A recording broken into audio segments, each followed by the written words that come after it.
আল্লাহর রাসূলের সাহাবী আলকমা রাদিয়াল্লাহু তাআলা আনহু, আল্লাহ রাসূল জীবিত রয়েছেন।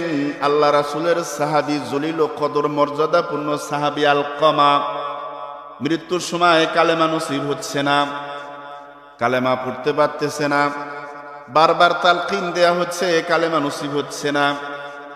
আল্লাহ রাসূল সাহাবীদেরকে বললেন, আলকামার মা বেঁচে আছে কিনা নিয়ে আসো। সাহাবীর মাকে নিয়ে আসা হলো।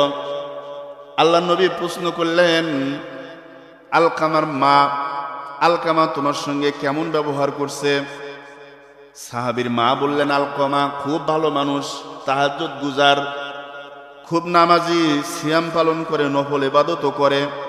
আল্লাহ নবী বললেন, আলকামার ইবাদত সম্পর্কে আমি প্রশ্ন করি নাই, আমি তোমাকে প্রশ্ন করছি সন্তান হিসাবে মায়ের হক কতটুকু আদায় করছে,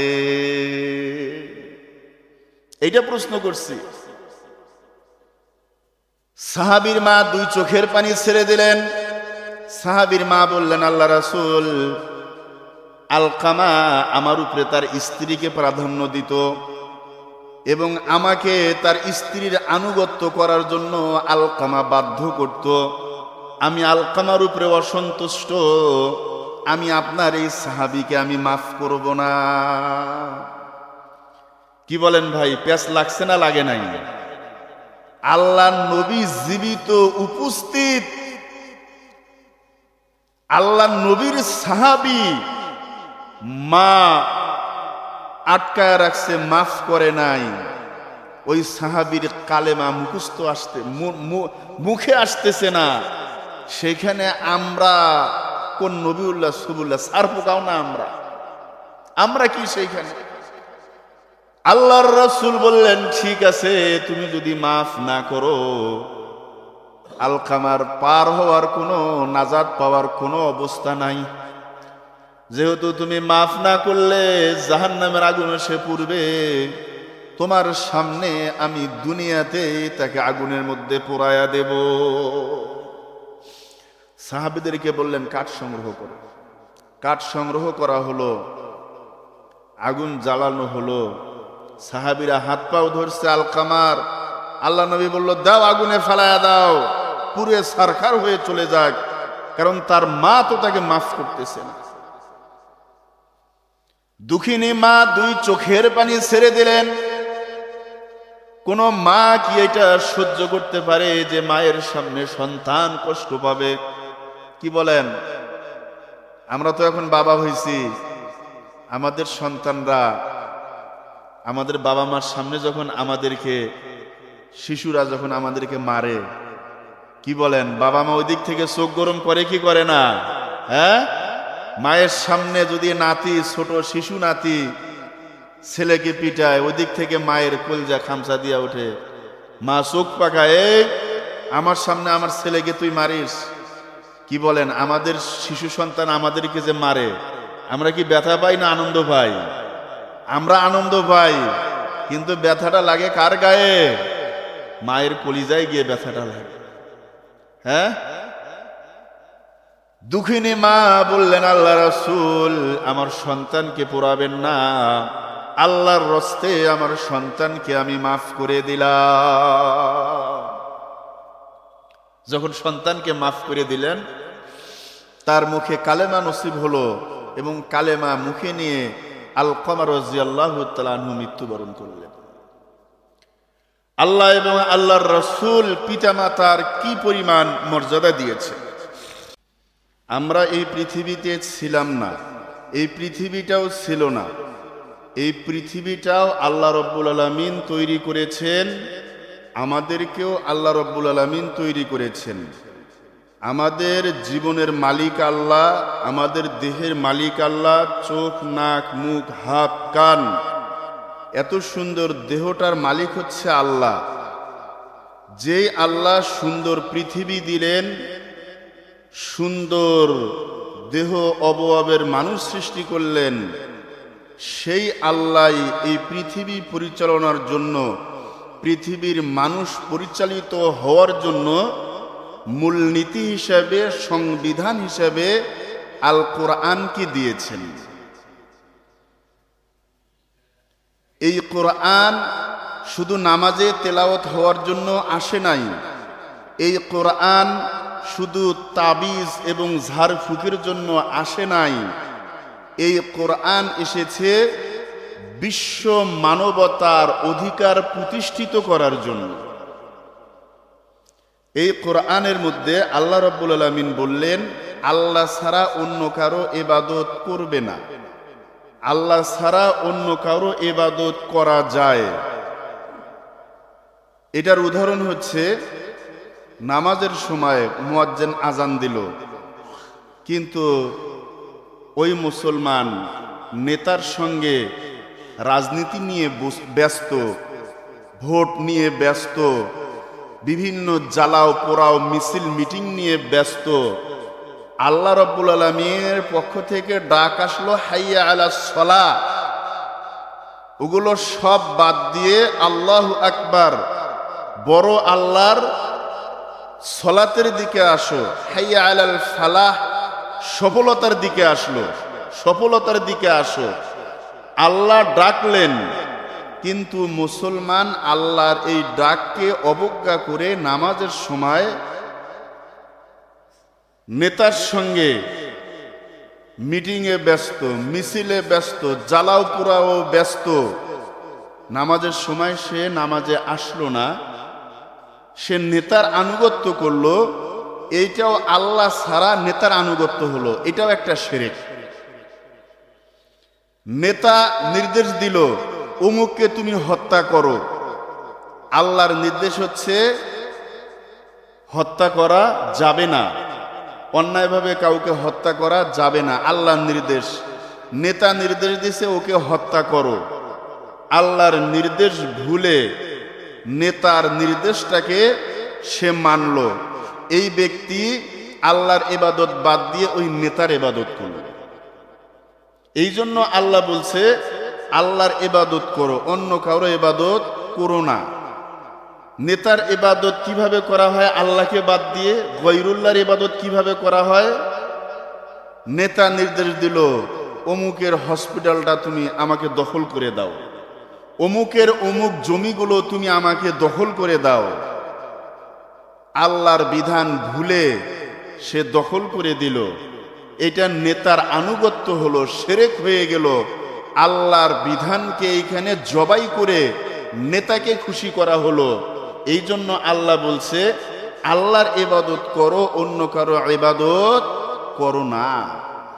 আবার কি, বাংলাদেশ একটা সংবিধানে চলে, ভারত একটা সংবিধানে চলে, চীন একটা সংবিধানে চলে, নেপাল একটা সংবিধানে চলে। পৃথিবীতে যতগুলো রাষ্ট্র আছে, প্রত্যেকটা রাষ্ট্রের আলাদা আলাদা সংবিধান আছে। কি বলেন? অথচ এই পৃথিবী যে আল্লাহ বানিয়েছেন, এই মানুষগুলোকে যে আল্লাহ বানিয়েছেন, সুন্দর শান্তিপূর্ণভাবে পৃথিবী পরিচালনার জন্য, মানুষের শান্তি প্রতিষ্ঠিত করার জন্য আল্লাহ রাব্বুল আলামিন কোরআন দিয়েছেন। তামাম পৃথিবীটা মিলে আল্লাহর কাছে একটা রাষ্ট্র। ওই এক আল্লাহর এই পৃথিবী নামক একটা রাষ্ট্র চলবে আল্লাহর দেওয়া গ্রন্থ আল কোরআন অনুযায়ী। এই আল কোরআন অনুযায়ী পৃথিবী পরিচালনা না করে মানব রচিত বিভিন্ন ভূখণ্ডে পৃথিবীটাকে খণ্ড খণ্ড করে বিভিন্ন ভূখণ্ডে বিভিন্ন মানব রচিত আইন দিয়ে শাসন করাই হচ্ছে শিরক। এটা মানুষের ইবাদত করা, তাগুদের ইবাদত করা, এটা আল্লাহর ইবাদত করা নয়। এই জন্য আল্লাহ প্রথম নম্বরে একটি কল্যাণ রাষ্ট্র পরিচালনার 14টি মূলনীতির মধ্যে প্রথম মূলনীতি আল্লাহ বলছেন, আল্লাহর ইবাদত করো, অন্য কারো ইবাদত করো না। ধর্মীয় নেতা হোক, যে কোনো নেতা হোক, তার ওই নির্দেশগুলো মানা যাবে যেই নির্দেশগুলো কোরআন এবং হাদিসের সঙ্গে মিল আছে। লা তাআতুন ইল্লা ফি মাসিয়াতিল খালিক, স্রষ্টার অবাধ্যতা প্রকাশ পায় এমন কোনো কাজে কোনো মানুষের আনুগত্য করা জায়েজ নাই। আল্লাহ রাব্বুল আলামিন 2 নম্বর মূলনীতি বললেন, ওয়াবিল ওয়ালিদাইনি ইহসানা, তোমরা তোমাদের পিতামাতার সঙ্গে ভালো ব্যবহার করো। কোরআনের মধ্যে এই জায়গাটাকে, পিতামাতার ব্যাপারটাকে খুব হাইলাইট করা হয়েছে। আল্লাহ রাব্বুল আলামিন আল্লাহর পরেই পিতামাতার বিষয়টা আল্লাহ উল্লেখ করছেন। আমরা আরবি সাহিত্যের মধ্যে গল্প পড়ছি, হাক্কুল্লাহি ওয়া হাক্কুল ওয়ালিদাইনি ওয়া হাক্কুন নাস, আল্লাহর হক, পিতামাতার হক, এরপরে মানুষের হক। আল্লাহর পরেই যে হকটা এসে দাঁড়ায় সেটা হচ্ছে পিতামাতার হক। আল্লাহর রাসূলকে এক ব্যক্তি এসে প্রশ্ন করলেন, এক সাহাবী এসে বললেন, মান আহাক্কু বিহুসনি সাহাবাতি ইয়া রাসূলুল্লাহ, হে আল্লাহর রাসূল, সবচাইতে বেশি সদ্ব্যবহার পাওয়ার উপযুক্ত ব্যক্তি কে? ক্বালা উম্মুকা, আল্লাহর রাসূল বললেন তোমার মা। ক্বালা সুম্মা মান, ওই ব্যক্তি আবার প্রশ্ন করলেন, আল্লাহর নবী তারপরে কে? ক্বালা উম্মুকা, আল্লাহর নবী বললেন তোমার মা। ক্বালা সুম্মা মান, আল্লাহর নবী তারপরে কে? ক্বালা উম্মুকা, আল্লাহর নবী বললেন তোমার মা। ক্বালা সুম্মা মান, ক্বালা আবুকা, আল্লাহর নবী চতুর্থ নাম্বারে বললেন তোমার বাবা। অন্য হাদিসের মধ্যে আল্লাহ রাসূল বলেন, আল জান্নাতু তাহতা আকদামিল উম্মাহ, হে পৃথিবীর মানুষ তোমরা শুনে নাও, প্রত্যেকটা মায়ের পায়ের নিচে তার সন্তানের জান্নাত। মায়ের পায়ের নিচে সন্তানের জান্নাত। আল্লাহ রাসূল অন্য হাদিসে বলেন, রেদার রব্বা ফি রেদাল ওয়ালিদি ওয়া সাখাতর রব্বা ফি সাখাতল ওয়ালিদি, পিতার সন্তুষ্টিতে আল্লাহ সন্তুষ্ট, পিতার অসন্তুষ্টিতে আল্লাহ অসন্তুষ্ট। তাহলে বাবা মায়ের মর্যাদা কত বেশি আল্লাহ রাব্বুল আলামিন দিয়েছে। আল্লাহর রাসূলের সাহাবী আলকমা রাদিয়াল্লাহু তাআলা আনহু, আল্লাহ রাসূল জীবিত রয়েছেন। আল্লাহ রাসূলের সাহাবী জলিল ও কদর মর্যাদাপূর্ণ সাহাবী আলকমা মৃত্যুর সময় কালেমা নসিব হচ্ছে না, কালেমা পড়তে পারতেছে না, বারবার তালকিন দেয়া হচ্ছে, কালেমা নসিব হচ্ছে না। আল্লাহ রাসূল সাহাবীদেরকে বললেন, আলকামার মা বেঁচে আছে কিনা নিয়ে আসো। সাহাবীর মাকে নিয়ে আসা হলো। আল্লাহ নবী প্রশ্ন করলেন, আলকামার মা, আলকামা তোমার সঙ্গে কেমন ব্যবহার করছে? সাহাবীর মা বললেন, আলকামা খুব ভালো মানুষ, তাহাজ্জুদ গুজার, খুব নামাজি, সিয়াম পালন করে, নফল ইবাদতও করে। আল্লাহ নবী বললেন, আলকামার ইবাদত সম্পর্কে আমি প্রশ্ন করি নাই, আমি তোমাকে প্রশ্ন করছি সন্তান হিসাবে মায়ের হক কতটুকু আদায় করছে, এইটা প্রশ্ন করছি। সাহাবীর মা 2 চোখের পানি ছেড়ে দিলেন। সাহাবীর মা বললেন, আল্লাহ রাসূল, আলকামা আমার উপরে তার স্ত্রীকে প্রাধান্য দিত এবং আমাকে তার স্ত্রীর আনুগত্য করার জন্য আলকামা বাধ্য করত। আমি আলকামার উপরে অসন্তুষ্ট, আমি আপনার এই সাহাবীকে আমি মাফ করব না। কি বলেন ভাই, প্যাঁচ লাগছে না লাগে নাই? আল্লাহর নবী জীবিত উপস্থিত, আল্লাহর নবীর সাহাবী মা আটকায় রাখছে, মাফ করে নাই। ওই সাহাবীর কালেমা মুখস্থ মুখে আসতেছে না। সেখানে আমরা কোন নবিউল্লাহ সুবুল্লাহ সার পোকাও না, আমরা কি সেইখানে? আল্লাহর রাসূল বললেন, ঠিক আছে, তুমি যদি মাফ না করো, আলকামার পার হওয়ার কোনো, নাজাত পাওয়ার কোনো অবস্থা নাই। যেহেতু তুমি মাফ না করলে জাহান্নামের আগুনে সে পুড়বে, তোমার সামনে আমি দুনিয়াতে তাকে আগুনের মধ্যে পোড়ায়া দেব। সাহাবীদেরকে বললেন কাঠ সংগ্রহ করো। কাঠ সংগ্রহ করা হলো, আগুন জ্বালানো হলো। সাহাবীরা হাত পাও ধরছে আলকামার। আল্লাহ নবী বলল, দাও আগুনে ফেলায়া দাও, পুরে সারখার হয়ে চলে যাক, কারণ তার মা তো তাকে মাফ করতেছে না। দুঃখিনী মা দুই চোখের পানি ছেড়ে দিলেন। কোন মা কি এটা সহ্য করতে পারে যে মায়ের সামনে সন্তান কষ্ট পাবে? কি বলেন? আমরা তো এখন বাবা হইছি, আমাদের সন্তানরা আমাদের বাবা মার সামনে যখন আমাদেরকে, শিশুরা যখন আমাদেরকে মারে, কি বলেন? বাবা মা ওই দিক থেকে চোখ গরম করে কি করে না? হ্যাঁ, মায়ের সামনে যদি নাতি, ছোট শিশু নাতি ছেলেকে পিটায়, ওই দিক থেকে মায়ের কলজা খামচা দিয়া ওঠে। মা চোখ পাকায়, এই আমার সামনে আমার ছেলেকে তুই মারিস? কি বলেন? আমাদের শিশু সন্তান আমাদেরকে যে মারে, আমরা কি ব্যথা পাই না আনন্দ পাই? আমরা আনন্দ পাই, কিন্তু ব্যথাটা লাগে কার গায়ে? মায়ের কলিজায় গিয়ে ব্যথাটা লাগে। হ্যাঁ, দুঃখিনী মা বললেন, আল্লাহ রাসূল আমার সন্তানকে পোড়াবেন না, আল্লাহর রস্তে আমার সন্তানকে আমি মাফ করে দিলাম। যখন সন্তানকে মাফ করে দিলেন, তার মুখে কালেমা নসিব হলো এবং কালেমা মুখে নিয়ে আলকামা রাদিয়াল্লাহু তাআলা আনহু মৃত্যুবরণ করলেন। আল্লাহ এবং আল্লাহর রাসূল পিতামাতার কি পরিমাণ মর্যাদা দিয়েছে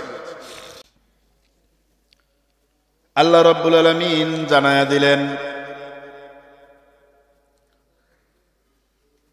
3 নাম্বার মূলনীতি আল্লাহ রাব্বুল আলামিন জানায়া দিলেন, ওয়া আতিযাল কুরবা হাক্কাহ, আত্মীয় স্বজনকে তার প্রাপ্য হক বুঝিয়ে দাও। ওয়াল মিসকিন, এবং মিসকিনকেও, অভাবগ্রস্ত ব্যক্তিকেও তার হক বুঝিয়ে দাও। ওয়াবনাস সাবিল, এবং মুসাফির পথচারী তাকেও তার হক বুঝিয়ে দাও। আমরা যখন আমাদের নিজেদের প্রয়োজন মিটিয়ে যখন আমাদের একটা অ্যাসেট জমা হবে, সম্পদ জমা হবে, তখন ওই সম্পদের উপরে জাকাতের বিধান আসে কি আসে না? জাকাতের বিধানটা দিয়ে দিছেন কে? আল্লাহ। ওখানে জাকাতের বিধান আসে ওই সম্পদের উপরে। এবং আল্লাহ রাব্বুল আলামিন বলেন, ওয়াফি আমওয়ালিহিম হাক্কুল লিসাইলি ওয়াল মাহরুম, ধনীদের সম্পদে অভাবগ্রস্ত, বঞ্চিত এবং যারা চায় এদের হক আছে। কি বলেন? আমরা যদি এই সম্পদের সুষ্ঠু বন্টন এবং হক আদায় না করি, তাহলে কি দারিদ্র বিমোচন হবে? অথচ দারিদ্র বিমোচন করা সম্পদশালীদের জন্য একটা কর্তব্য, একটা দায়িত্ব। আল্লাহ রাব্বুল আলামিন একটা সুষম সমাজ ব্যবস্থা, বিশ্ব ব্যবস্থাপনা যেন গড়ে ওঠে, এই জন্য আত্মীয়দের হক আদায়ের আল্লাহ রাব্বুল আলামিন একটা নির্দেশনা দিয়েছেন। আজকে তো পুঁজিবাদী অর্থ ব্যবস্থা এমন একটা সমাজ ব্যবস্থা কায়েম করছে, সমস্ত অর্থগুলো তাদের হাতের মধ্যে কবজা করে তারা রাখছে, সুদী ব্যবস্থাপনার মাধ্যমে কবজা করে রাখছে। কি বলেন? বাংলাদেশে কতগুলো সুদী ব্যাংক আছে? এই সুদী ব্যাংকে লেনদেন করা কি হালাল? সুদী ব্যাংকে লেনদেন করা সম্পূর্ণ হারাম। সুদী ব্যাংকে চাকরি করা সম্পূর্ণ হারাম। অপারগ হয়ে লেনদেন করলেও হারাম জেনেই করতে হবে, হালাল জানা যাবে না। আর আল্লাহর কাছে মাফ চাইতে হবে এবং অন্য রিজিকের জন্য আল্লাহর কাছে দোয়া করতে হবে। ওয়ালা তুবাযযির তাবযীরা, আল্লাহ রাব্বুল আলামিন একটি কল্যাণকর রাষ্ট্র একটি ইসলামী রাষ্ট্র পরিচালনার 4 নম্বর মূলনীতি আল্লাহ রাসূলকে মেরাজের ডাক দিয়ে নিয়ে দিলেন। 4 নম্বর মূলনীতি দিলেন, বাজে খরচ করা যাবে না। বাজে খরচ কাকে বলে ভাই? প্রয়োজনের অতিরিক্ত যেটা খরচ সেটাই বাজে খরচ। যে জায়গায় খরচ করলে আল্লাহ রাব্বুল আলামিন অসন্তুষ্ট হয়, ওই জায়গায় যেটা খরচ করা হয় এটাই হচ্ছে বাজে খরচ, অর্থাৎ মৃত ব্যয়ী হওয়া। এটাই ইসলামের নির্দেশ, মৃত ব্যয়ী হওয়া। আজকে যদি এই মসজিদের জন্য দান চাওয়া হয়, টাকা চাওয়া হয়, আমরা কতটুকু এখানে আমরা অংশগ্রহণ করি? অংশগ্রহণ করি না যে তা না, অংশগ্রহণ না করলে তো এত সুন্দর 5 তলা মসজিদটা গড়ে উঠতো না। কিন্তু আমরা কতটুকু অংশগ্রহণ করি? আবার যখন কনফারেন্সের জন্য টাকা চাওয়া হয়, 31st নাইটের জন্য টাকা চাওয়া হয়, বিভিন্ন গান বাজনা অনুষ্ঠানের জন্য টাকা চাওয়া হয়, 10 জন ছেলে এসে দাঁড়ায়। শয়তান যার কাছে চাইলো, টাকাওয়ালা মানুষ, তার দিলের মধ্যে ওয়াসওয়াসা দিয়ে দেয়, তুমি যদি এইখানে কম টাকা দাও তোমার তো প্রেস্টিজ বলে কিছু থাকবে না, বেশি করে দাও। এই দেখি লিস্টটা দেখি, অমুকে কত দিছে, অমুকে 50,000 দিছে, এই আমার 60,000 লেখো, এই আমার অমুক লেখো, তমুক লেখো। গুনাহের কাজে আমরা বেশি খরচ করি। আল্লাহ রাব্বুল আলামিন এটাও এখানে বলছেন, বাজে জায়গায় খরচ করা যাবে না। আপনার মূলনীতি একটা, আমার কাছে কিছু ছেলে টাকা নিতে আসছে, তো আমি বলছি যে বাবা আমি দেব তোমাদেরকে টাকা, কিন্তু বলো আমি তোমাদেরকে টাকা দেব, তোমরা যে কাজে আসছো দেব, কিন্তু যে কাজে টাকা চাচ্ছ ওই কাজে যদি আমি টাকা দেই আমার কি সওয়াব হবে না গুনাহ হবে? যদি সওয়াব হয় এবং তোমরা যদি তোমাদের মুখ দিয়ে এটা বলো যে হুজুর আপনি টাকা দেন, সওয়াব হবে, নেকি হবে, তাহলে আমি টাকা দেব। কিন্তু তারা তখন লাজব হয়ে গেছে, আমি আর টাকা দেই নাই। ওই গুনাহের কাজে পার্টিসিপেট করা যাবে না, আল্লাহ এটা বলছে। ইন্নাল মুবাযযিরিনা কানু ইখওয়ানাশ শায়াতিন। আল্লাহ বলেন নিশ্চয় অপচয়কারী হচ্ছে শয়তানের, শয়তানের ভাই। বলছেন কে? আল্লাহ বলছেন অপচয়কারী কি? শয়তানের ভাই। ওয়া কানাশ শাইতানু লিরাব্বিহি কাফুরা। আর শয়তান হচ্ছে তার প্রতিপালকের অবাধ্য, অকৃতজ্ঞ, নাফরমান। কি বলেন? শয়তানকে আল্লাহ ভালোবেসে থাকতে দিছিল কোথায়? জান্নাতের মধ্যে থাকতে দিছিলেন আল্লাহ। আল্লাহ নির্দেশ দিছে আদমকে সেজদা করো, উসজুদু লি আদম, আদমকে সেজদা করো। নির্দেশ দিছে কে? আল্লাহ। ইবলিস শয়তান ওই জায়গায় মাস্টার মাইন্ডের প্যাচ লাগায়া বলে, আল্লাহ আমি তোমাকে সেজদা করতে রাজি আছি, আদমকে আমি সেজদা করব না। নির্দেশটা দিছে আল্লাহ, আল্লাহ নির্দেশটা সে ভায়োলেট করল। আনা খায়রুম মিনহু খলাকতানি মিন নারিন ওয়া খলাকতাহু মিন তিন। শয়তান আল্লাহকে বলল, আল্লাহ মাটির তৈরি আদমকে আমি সেজদা করতে পারবো না, আমি তো আদমের চাইতে শ্রেষ্ঠ, কারণ আমাকে সৃষ্টি করেছো আগুন থেকে। আগুনের স্বভাব উপরে ওঠা, আগুন জ্বালাইলে আগুন উপরে ওঠে না ধা ধা করে, আর মাটির স্বভাব নিচে আসা। মাটির একটা ঢাল উপরের দিকে ছুঁড়ে মারছেন, আবার নিচে চলে আসবে। অতএব আমি শ্রেষ্ঠ, আমি আদমকে সেজদা করতে পারবো না। আল্লাহ রাব্বুল আলামিন বললেন ফাখরুজ মিনহা, যা এখান থেকে বের হয়ে যা, আমাকে বুঝাইতে আসছিস, বের হ আমার জান্নাত থেকে। শয়তানকে আল্লাহ রাব্বুল আলামিন জান্নাত থেকে, শয়তানও কম না, আল্লাহকে বলল যে আল্লাহ আমি ডান দিক থেকে, বাম দিক থেকে, উপর থেকে, সামন থেকে, চারো দিক থেকে তোমার বান্দাকে আমি আক্রমণ করে ইমানটা আমি ছিনিয়ে নেব, ইমান চুরি করব। আল্লাহ বললেন ইল্লা ইবাদাকা মিনহুমুল মুখলাসিন, শয়তান তোর কথা ঠিক আছে, কিন্তু যারা আমার প্রিয় বান্দা, যারা আমার মনোনীত বান্দা, এই মনোনীত বান্দাদের সঙ্গে তুই কখনো পারবি না। ওয়াল্লাযীনা আমানু আশাদ্দু হুব্বাল লিল্লাহ, যারা ঈমানদার এদের কাছে পৃথিবীর সবকিছুর চাইতে আল্লাহর মহব্বত ভালোবাসা সবচাইতে বেশি। আল্লাহকে খুশি করার জন্য সব ছেড়ে দেবে, কিন্তু আল্লাহকে ছাড়তে রাজি না। কি বলেন, আল্লাহ রাসূলের এক সাহাবী ছিল, পশুপাল ছিনিয়ে নেওয়া হয়েছে, এমনকি শরীরের পোশাকগুলো ছিনিয়ে নিছে তার চাচা, যাতে মদিনায় আল্লাহ নবীর কাছে যাইতে না পারে। সবকিছু ত্যাগ করে আল্লাহ নবীর কাছে মদিনায় চলে গেছে, মসজিদে নববীর পাশে। মলিন পোশাক, সে 500 কিলোমিটার পাড়ি দিয়ে চলে গেছে। আল্লাহ নবী তাকাইছে, তুমি কে? আমি আব্দুল উজ্জা। কোন আব্দুল উজ্জা?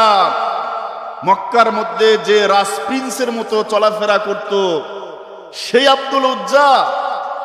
আল্লাহ রাসূল, আমি সেই আব্দুল উজ্জা। তোমার এই হালত কেন? ব্র্যান্ডের কাপড় কোথায়? ব্র্যান্ডের জুতা কোথায়? ব্র্যান্ডের সেন্ট তোমার শরীরে কোথায়? উস্কু খুস্কু এই চেহারা কেন? সাহাবী বললেন, আল্লাহ রাসূল, দ্বীনকে গ্রহণ করার কারণে আমার সবকিছুই ছিনিয়ে নেওয়া হয়েছে, সবকিছুই আমার কাছে ছিনিয়ে নেওয়া হয়েছে। আল্লাহ রাসূলের কাছে কালেমা পড়লেন, মুসলমান হলেন, আরব ভাষাভাষী কোরআন তেলাওয়াত করা শিখলেন। ইমানের এই পরিমাণ জোশ আসছে, আল্লাহ নবী আব্দুল উজ্জা নাম পরিবর্তন করে আব্দুল্লাহ রাখলেন।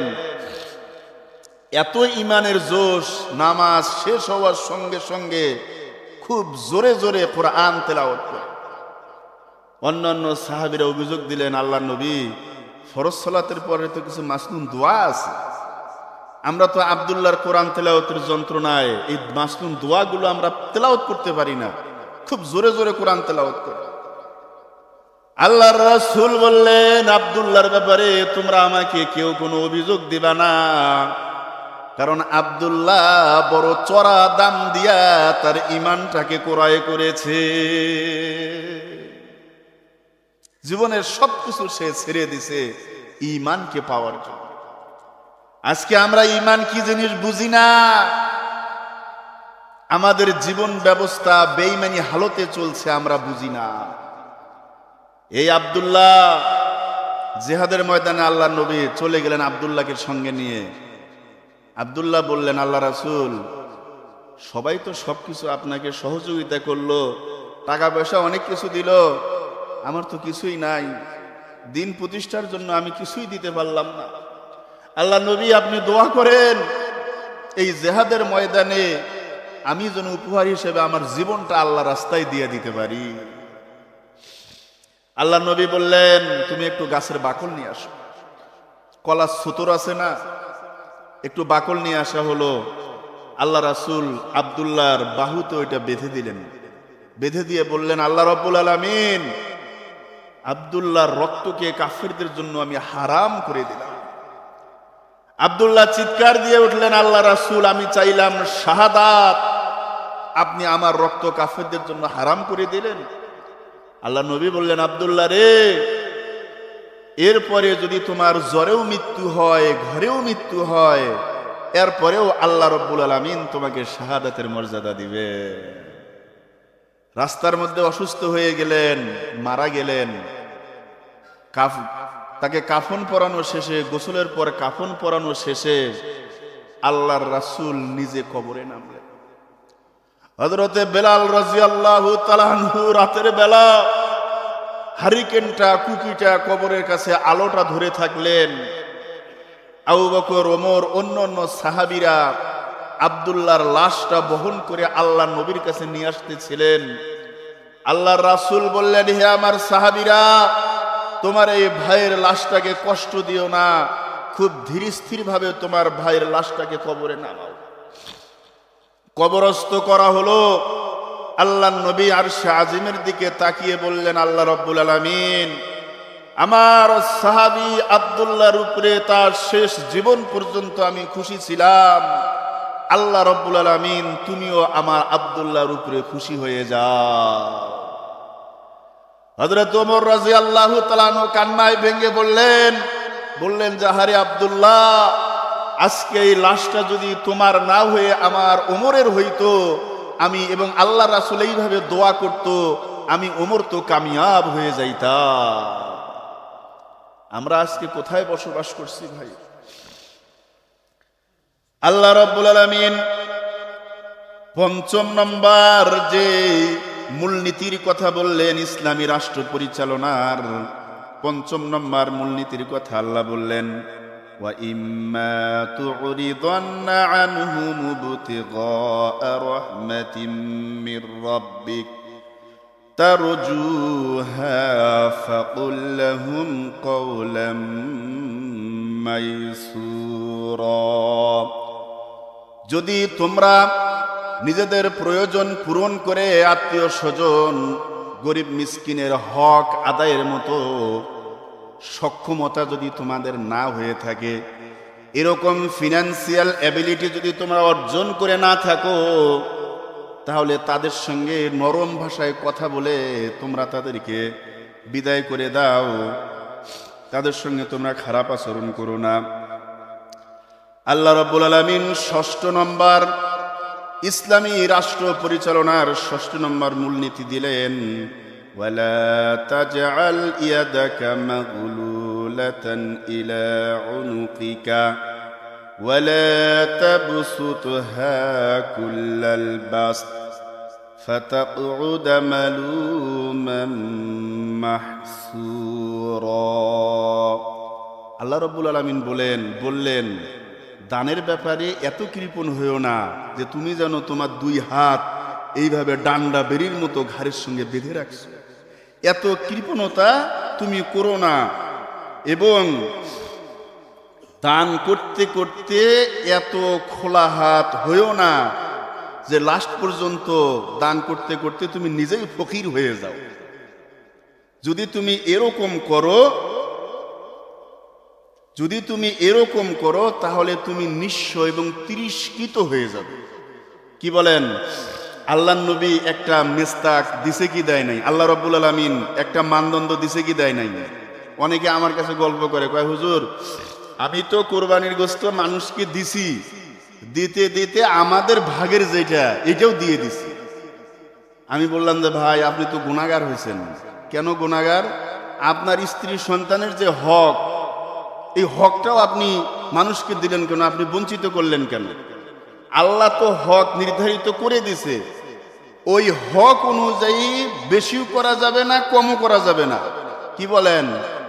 শরীয়তের বিধান যেটা যেভাবে আছে, বেশি করাও গুনাহ, কম করাও গুনাহ।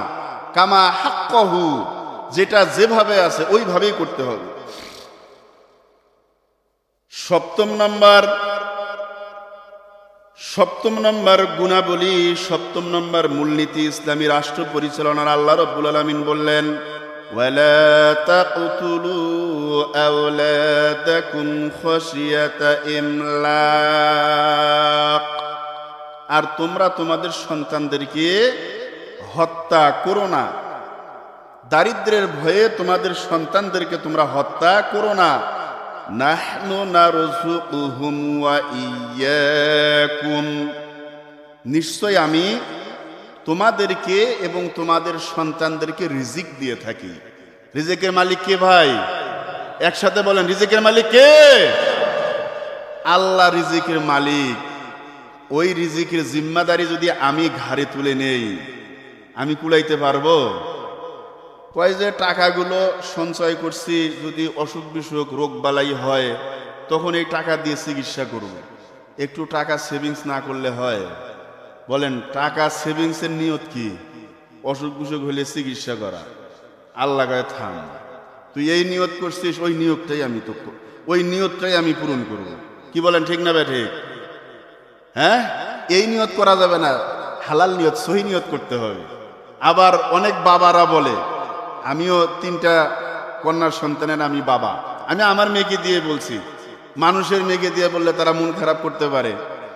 অনেক বাবারা বলে যে মেয়েকে উচ্চশিক্ষিত করে প্রতিষ্ঠিত করে একটা চাকরি না নিয়ে দিলে কেমন হবে, যদি জামাই ছাড়ি দেয় কি অবস্থা হবে? নিয়তটা কি করলো ভাই? ডিভোর্সের নিয়ত করলো না, আল্লাহ কয় দাঁড়া, এই যে নিয়ত, আল্লাহ ওইটাই বাস্তবায়ন করে দেয়। নিয়তটা থাকবে আমার মেয়েকে আমি শিক্ষিত করব যেন সে ভালো এবং মন্দের মাঝখানে পার্থক্য করার জ্ঞান অর্জন করতে পারে, নিজে এনলাইট হতে পারে, অন্যকে এনলাইট করতে পারে, নিজে আলোকিত মানুষ হবে এবং জ্ঞানের আলো সে ছড়াবে, মানুষের সেবা করবে, খেদমত করবে। নিয়তটা এইরকম থাকবে, তাহলে বারাকা দিবেন কে? আল্লাহ বারাকা দেবে। ওয়ালা তাকরাবুজ জিনা, আল্লাহ রাব্বুল আলামিন 8ম নম্বর মূলনীতি দিলেন, তোমরা জিনার নিকটেও যেও না।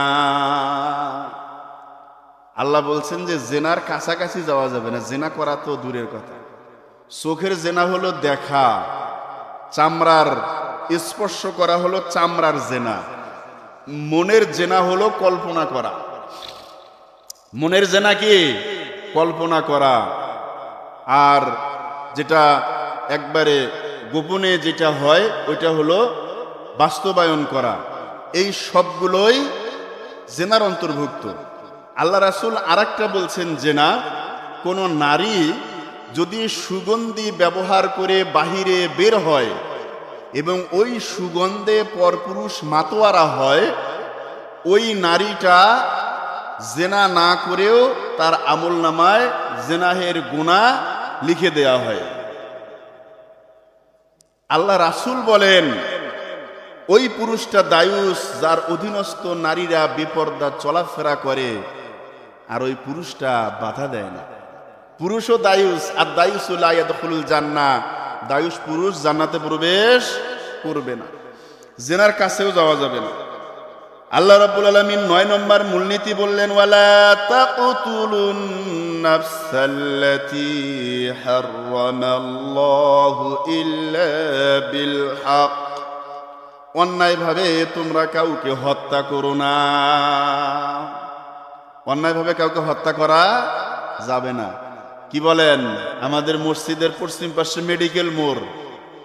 মেডিকেল মোড়ে যদি একজন হত্যাকারীকে প্রশাসন সবার সামনে হত্যার বদলে হত্যার শাস্তি কায়েম করে, অন্য হত্যাকারী যারা মনে মনে নিয়ত করছে আমি মানুষকে হত্যা করব, ওই হত্যাকারীরা এই শাস্তি দেখে সংশোধন হবে কি হবে না? সংশোধন হবে।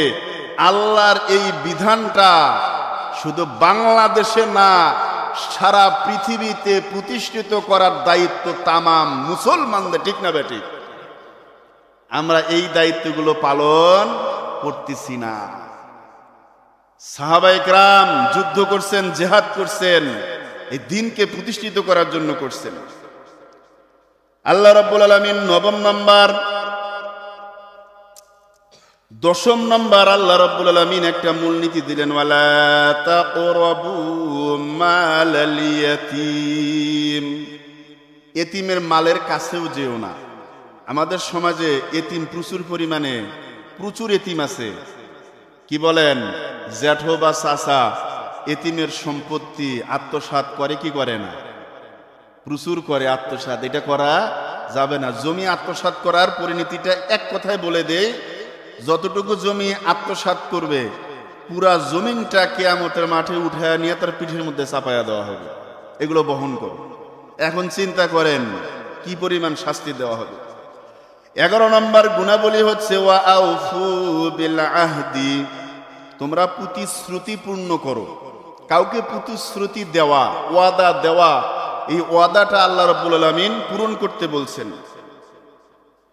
12 নম্বর মূলনীতি হলো, ওয়া আউফুল কাইলা ইদা কিলতুম, যখন তোমরা ওজন করবে তখন সঠিকভাবে তোমরা ওজন করবে, লেনদেন করবে। মুআমালা মুআশারা, আমরা চাউল কিনি, ফল কিনি, বিভিন্ন দ্রব্য কিনি। আল্লাহ রাব্বুল আলামিনের নির্দেশ সুন্দরভাবে সুষ্ঠুভাবে এই ওজন যেন হয়, এবং এই ব্যাপারে তোমাদেরকে প্রশ্ন করা হবে। কি বলেন, বাজারের মধ্যে সবাই কি সঠিকভাবে ওজন দিয়ে লেনদেন করে? অধিকাংশই ভেজাল। এই ভেজালকে উচ্ছেদ করে সঠিক ওজন কায়েম করার দায়িত্ব আপনার এবং আমার। এই দায়িত্বটা যদি পালন না করি, আল্লাহর কাছে আপনি আমি অপরাধী।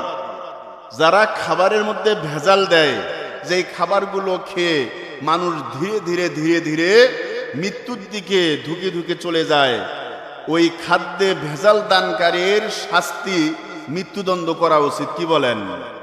কারণ ওর খাবার খেয়ে মানুষ মারা যাচ্ছে, তো ওকেও তো মৃত্যুদণ্ড দেওয়া দরকার। এই বিধানগুলো প্রতিষ্ঠিত করার দায়িত্ব মুসলমানদের। আল্লাহ রাব্বুল আলামিন আরেকটা 13 নম্বর মূল নীতি বললেন, ওয়ালা তাকফু মা লাইসা লাকা বিহি ইলম। যেই ব্যাপারে তোমার জ্ঞান নাই, ওই ব্যাপারে তুমি ধাবিত হইও না। অনুমান করে কোনো কথা বলা যাবে না। আমরা তো যে কোনো প্রসঙ্গ পাইলে ওইখানে মাথা ঢুকাইয়া দিই, মানে কথা না বলতে পারলে আমার যেন সম্মান থাকে না, কথা বলতে পারলেই যেন আমি বড় হয়ে যাই। খারাপ মানুষের সর্বশেষ হাতিয়ার হলো অশ্লীল ভাষা। অশ্লীল ভাষা যখন আপনার সঙ্গে পারবে না, তখন ওরা অশ্লীল ভাষা প্রয়োগ করবে। এজন্য তর্কে জড়ানো যাবে না। মাং সমাতন নাজা, যে চুপ থাকলো সে মুক্তি পেল। আর একটা 14 নম্বর মূলনীতি আল্লাহ বলছে, ওয়ালা তামশি ফিল আরদে মারাহা। ওয়ালা তামশি ফিল আরদে মারাহা, জমিনে দম্ভ ভরে অহংকার করে জমিনে তোমরা চলাফেরা করো না।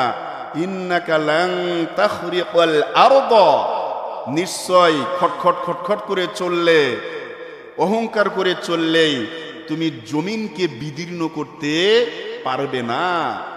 ওয়ালান তাবলুগাল জিবালা তুলা, এবং উচ্চতায় পর্বত সমান হতে পারবে না।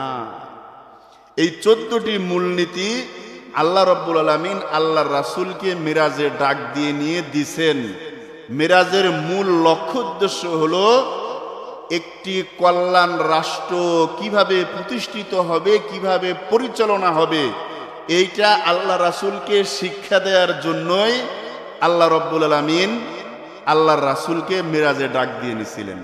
আমরা তো শুধু ঘটনা বয়ান করি, প্রথম আসমানে অমুকের দেখা, এই সেই, কিন্তু মিরাজের মূল লক্ষ্য উদ্দেশ্য আমরা অধিকাংশ ওলামা হযরতরা এটা আমরা স্টাডিও করি না, আমরা বলিও না। আমরা যা বললাম এবং শুনলাম